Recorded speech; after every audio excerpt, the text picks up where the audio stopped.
ابو نے اتنا ہمیں مدینہ شریف کے بارے میں سکھایا، بلکہ ایک بڑا پیارا جملہ ان کا ہوتا تھا کہ سب سے پہلی کمائی جو ہے نا وہ مدینے کے لیے رکھنی ہے، ہمیں کچھ اور نہیں چاہیے بیٹا، بس اتنے کمانے کے مدینے جاتے رہیں۔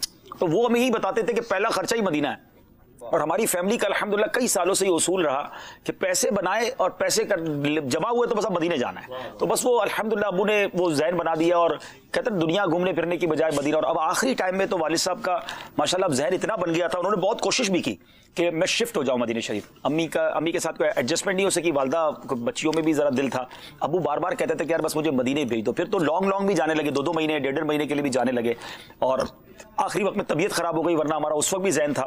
اور ابو کا محرم میں انتقال ہوا، اور 10 محرم کو ابو پھر بھی مدینہ شریف گئے، اسی مہینے گئے۔ اچھا مزے کی بات میں آپ کو بتاؤں، ہاں ابو عمرہ نہیں کر پا رہے تھے پچھلے 6-8 مہینے سے، طبیعت اتنی خراب تھی کہ وہ صرف مدینہ شریف جاتے تھے، عمرے کو نہیں جاتے تھے کہ میں نہیں کر پاؤں گا، مجھے صحت نہیں ہے۔ میں عاشورے میں یورپ میں تھا، تو جب بہنیں اچھا ساری فیملی گئی، میں اکیلا تھا جو میں کیونکہ مدنی کام کے لیے جانا تھا، ورنہ الحمدللہ عاشورے میں جاتا ہوں میں۔ تو میں آئی تھنک میں شاید یورپ میں ہی تھا، کہیں ملک میں تھا، تو مجھے بہنوں نے بتایا کہ ابو مکے نہیں آ رہے نا، ہم مدینے پہنچ گئے سب، تو والد صاحب کو آپ کس طرح راضی کریں۔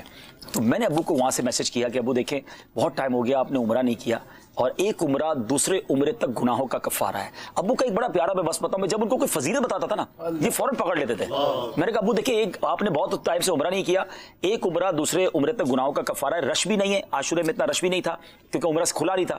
تو میں نے کہا بھائی بہن بھی سب ساتھ ہیں، آپ کو عمرہ کرا دیں گے۔ پھر تھوڑی دیر بعد مجھے عاشورے کی وہاں سے پکچر آئی کہ ابو نے اپنے پیروں پہ سارا طواف کیا، ویل چیئر والا نہیں بیٹھوں گا، 6 چکر بھی انہوں نے صحیح کے پیدل کیے، پھر آخر میں بہت تھک گئے تو آخری چکر بیٹے نے کہا میں نے اس پہ کرایا۔ تو مجھے اتنی تسلی ہو گئی، اور دیکھیں اسی مہینے کی 30 تاریخ کو 10 محرم کو ابو وہاں تھے، اور 30 محرم کو ان کا وصال ہو گیا۔ تو اللہ پاک کا یہ بڑا کرم ہوا۔ تو بہرحال اللہ پاک ان کو غنی کی رحمت فرمائے۔ اور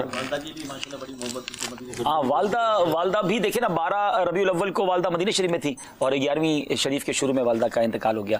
تو بس اللہ کرے کہ ان کو اللہ جنت الفردوس میں اعلیٰ مقام دے، اور ہم سب کے والدین کی مغفرت فرمائے۔